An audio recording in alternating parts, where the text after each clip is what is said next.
राशिद लतीफ़ साहब, आपके इसी सवाल को मैं कंटिन्यू करूंगा। आपने जवाब माजिद भट्टी से मांगा था, मैं उनके सामने ही रखूंगा। दो राय इस वक्त सामने हैं और वो ये है कि ऑस्ट्रेलिया के खिलाफ हम अपनी स्ट्रेंथ के साथ जाएंगे, बट जिम्बाब्वे के खिलाफ जब हम 3 वनडे 3 T20 खेलने के लिए मैदान में उतरेंगे तो वहां पर हम ज़्यादा से ज़्यादा नए खिलाड़ियों को मौका देंगे, क्योंकि उसके बाद अगली सीरीज़ हमारी जनूबी अफ्रीका से जनूबी अफ्रीका में है, test, one day and T20। Majid Bhatti साहब देखें, या राशिद भाई, ऑस्ट्रेलिया की कंडीशंस आपने तो बहुत क्रिकेट वहाँ खेली है। दुनिया में सबसे मुश्किल कंडीशंस हैं, बड़ी बड़ी टीमों को वो अपने ग्राउंड पर खेलने नहीं देते और ख़ास तौर पर बैट्समैनों के लिए बहुत मुश्किल होती है। बॉलर्स भी अक्सर हमने देखा है, बड़े बड़े बॉलर्स स्ट्रगल करते हुए नज़र आते हैं।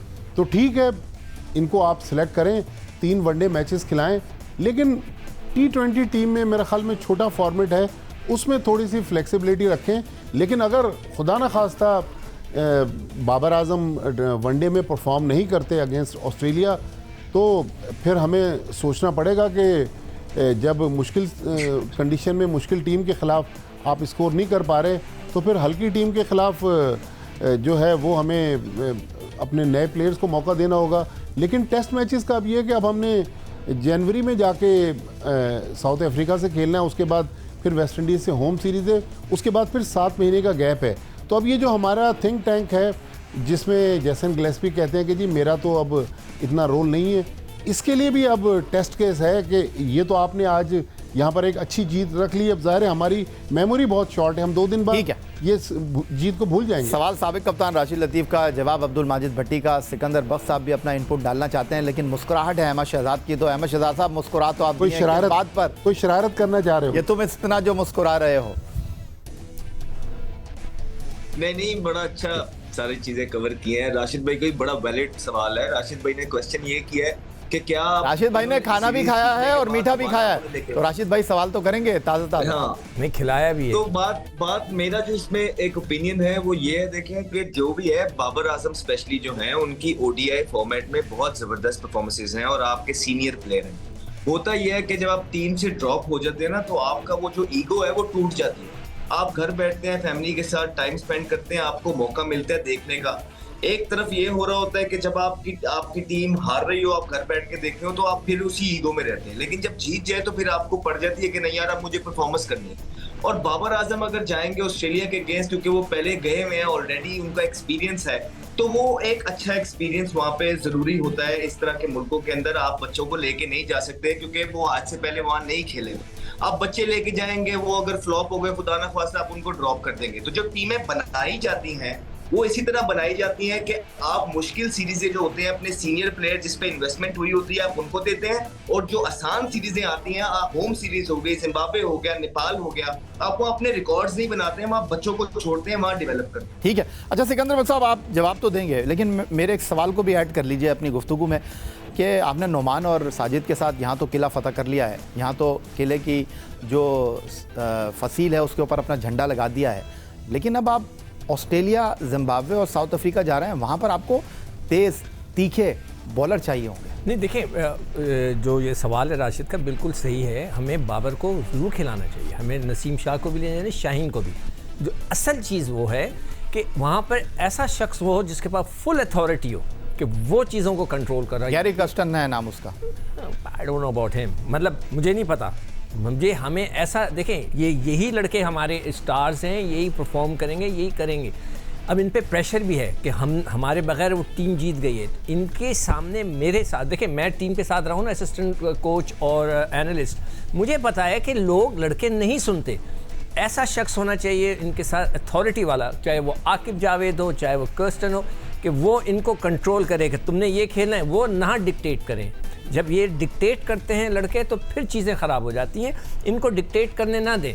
मगर जिम्बाब्वे के ख़िलाफ़ आप 100% इन सारे सीनियर्स को रेस्ट दें और 100% ऐसे लड़कों को लेके जाएं कि जो कि हमारे कहते हैं ना नॉकिंग ऑन द डोर, ऐसे लड़कों को लेके जाएं ताकि हमें फ्यूचर में मदद मिल सके। राशिद लतीफ़ साहब, बड़े फॉर्म में चल रहे हैं आप और सवालात भी कर रहे हैं आप। अब मेरा एक सवाल आप भी सुन लीजिए, क्योंकि पाकिस्तान क्रिकेट टीम को आपने बतौर कप्तान लीड भी किया है। पाकिस्तान के डोमेस्टिक क्रिकेट में भी आपका बड़ा जो है वो काम रहा है। मुझे ये बताइएगा कि हमने तो ये देखा है कि जब पाकिस्तान टीम जीतती है तो खिलाड़ी डोमिनेट करते हैं, जब टीम हारती है तो क्रिकेट बोर्ड जो है वो फिर अपनी पावर को जो है वो मनवाने की कोशिश करता है। लेकिन इस जीत में एक फ़र्क है, टीम जीती है लेकिन यहाँ पर बोर्ड डोमिनेट कर रहा है, क्योंकि बोर्ड ने ऐसे फैसले लिए, ऐसे बोल्ड डिसीजन लिए जिसकी वजह से ये जीत मुमकिन हुई। तो अब आप इस जीत के बाद आगे का मंजरनामा किस तरह देख रहे हैं? मैं यही आपकी इजाज़त से थोड़ा राशिद भाई, मैं भी आपसे एक सवाल पूछना चाह रहा हूँ। आप इस्लामाबाद में जहाँ रहते हैं उसके करीब करीब पाकिस्तान की किस्मत के भी फैसले होते हैं, लेकिन आपकी चिड़िया मुझे पता है कि पीसीबी हेडक्वार्टर में भी है, तो ज़रा खुल के आएँ, ज़रा आप भी बताएं कि होने क्या जा रहा है। होने तो कुछ नहीं जा रहा, लेकिन मैं पिछली बातें कर लूँ। अभी आगे की बात पूछ रहे थे यही साहब। देखें, जब नकवी साहब आए तो सबसे पहले उन्होंने हाथ रखा वहाब रियाज पे। अब वहाब रियाज ने या मोहम्मद यूसुफ ने या असद शफीक ने या अब्दुल रज़ाक ने मनवाया बाबर आजम को एज ए कैप्टन। एक फैसला ये गलत था कि सिलेक्शन कमेटी इतनी पावरफुल बना दी और फिर कप्तान वापस लेके आ गए। ये मिस्टेक थी बिगेस्ट। चले हम मार्जिन दे देते हैं नकवी साहब को कि अभी उनको पता नहीं था, जो पंजाब गवर्नमेंट के साथ जो काम करते हुए आए थे वहाब रियाज, उनको तजर्बा भी है, सारी चीज़ें, लेकिन हर एक चीज़ सही नहीं होती हैं, गलतियाँ होती हैं। तो वहाब रियाज जब गए पाकिस्तान टीम के साथ, बहुत अच्छा फैसला था, लेकिन हमने कुर्बानी दी सईद अजमल की, जो कि स्पिन बॉलिंग कोच गए थे, अमेरिका में दूसरी जगह ठहरे हुए थे, फिर वो वापस आ गए। ये चिड़िया की रिपोर्ट है जो आप बात कर रहे हैं। तो सईद अजमल आपके साथ बॉलिंग कोच तो रहा, अभी भी पीसीबी के पेरोल पे है bowling coach, Mushtaq Ahmed as a consultant है, लेकिन जीत जब होती है तो दो ऐसे बॉलर आते हैं जिसके हम डोमेस्टिक बोल रहे हैं कि वहाँ से आए, उनको तो किसी ने नहीं सिखाया, और हमारे पास स्पिन बॉलिंग कोच है ही नहीं टीम के अंदर। तो ये एक चीज़ हो गई। आगे की बात यह है कि बिल्कुल जो फैसले होने, जो बोर्ड अगर क्रेडिट ले रहा है लेना चाहिए, लेकिन वो हमारा काम है कि हम किसको क्रेडिट देते हैं, जिसको हम समझेंगे। हम 10 सालों से पाकिस्तान क्रिकेट को देख रहे हैं। अहमद जब खेला करते थे, हम एक मैच नहीं छूटा कोई। मैं जहाँ बैठता था या बैठा हूँ, मैच जरूरी होता देखना। उसमें बहुत कामयाबियां मिली और बहुत नाकामियां भी पाकिस्तान के नसीब में आई, लेकिन जब क्रेडिट बोर्ड लेगा तो फर्क किसको पड़ेगा? जो जिसने कामयाबी दिलाई उसको ड्यू क्रेडिट देना चाहिए। आकिब जावेद नहीं होता, डिसीजन नहीं हो सकते थे। भट्टी साहब भी बैठे हुए हैं, आप भी हैं, अहमद भी है, सिक्कू भाई भी हैं। उसने हार्ड डिसीजन लिया है। किसके लिए लिया है? पाकिस्तान के लिए। वो चाहता है इंडिविजुअल तैयार ना हो, टीम तैयार हो।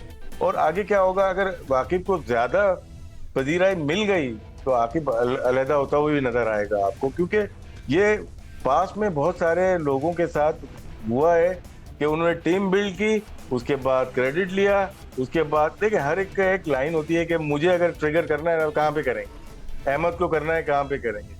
तो बोर्ड को तरीके आते हैं। मैं नहीं चाहता कि ऐसा हो, लेकिन इस वक्त की पोजीशन पे जो है पाकिस्तान क्रिकेट में अभी जो था, ये 2 मैचेस हुए, पिच की कंडीशन पे आकिब को क्रेडिट पीसीबी को देना चाहिए। खुद भी लें लेकिन आकिब, लेकिन इसी को हल ना बना लेंगे कि सोल्यूशन आ गया हमारे पास। नहीं, अभी ऑस्ट्रेलियन टूर है, वहाँ पे अगर खुदा ना खास्ता बुराई आती तो वो भी आकिब को ही देंगे हम ना, वो हम बोर्ड को थोड़ी देंगे कि ये गलतियाँ की, वो गलतियाँ की, ये नहीं करना चाहिए था।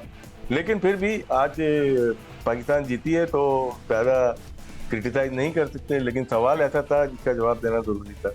अब एक बात है, वो मैं सवाल किसी के साथ नहीं करना चाहूँगा, लेकिन सिर्फ कहना ये चाहूँगा, शायर कह रहा है कि वो मेरे नसीब की बारिश है, किसी और छत पे बरस गई। क्योंकि बतौर कोच कामयाबी तो हासिल की है जेसन गिलेस्पी ने, लेकिन वो शिकवा कर रहे हैं, वो गिला कर रहे हैं कि क्रेडिट सारा आकिब जावेद की किटी में जा रहा है। इसीलिए वो कह रहे हैं ये मेरे नसीब की बारिश है, किसी और छत पे बरस गई। पाकिस्तान ने इंग्लैंड को 2-1 से हरा दिया है। बारिश बरसों, हादसा एकदम नहीं होता। यार आप लोग क्या सब बसों के ऊपर पढ़ते हैं? वक्त करता है परवरिश बरसों, हादसा एकदम नहीं होता, राशिद लतीफ़ साहब फरमा रहे हैं। और ये शायद बेन स्टोक और अब ब्रेंडन मैककलम एक दूसरे से बात कर रहे होंगे, और शुएब बशीर जो थोड़ी बहुत उर्दू जानते हैं, क्योंकि उनका एक कोट मैं कहीं देख रहा था, वो कहने लगे जब मैं बैटिंग करने के लिए गया तो मोहम्मद रिजवान ने कहा कि यार अब जो है उर्दू में बात नहीं करना क्योंकि इसको उर्दू आती है। तो अब इस तरह की गुफ्तगू भी होगी। तो बहरहाल अगर इस तरह की शायरी होगी तो शुएब बशीर ही ब्रेंडन मैककलम और जो उनके कैप्टन हैं बेन स्टोक उनको समझाएंगे।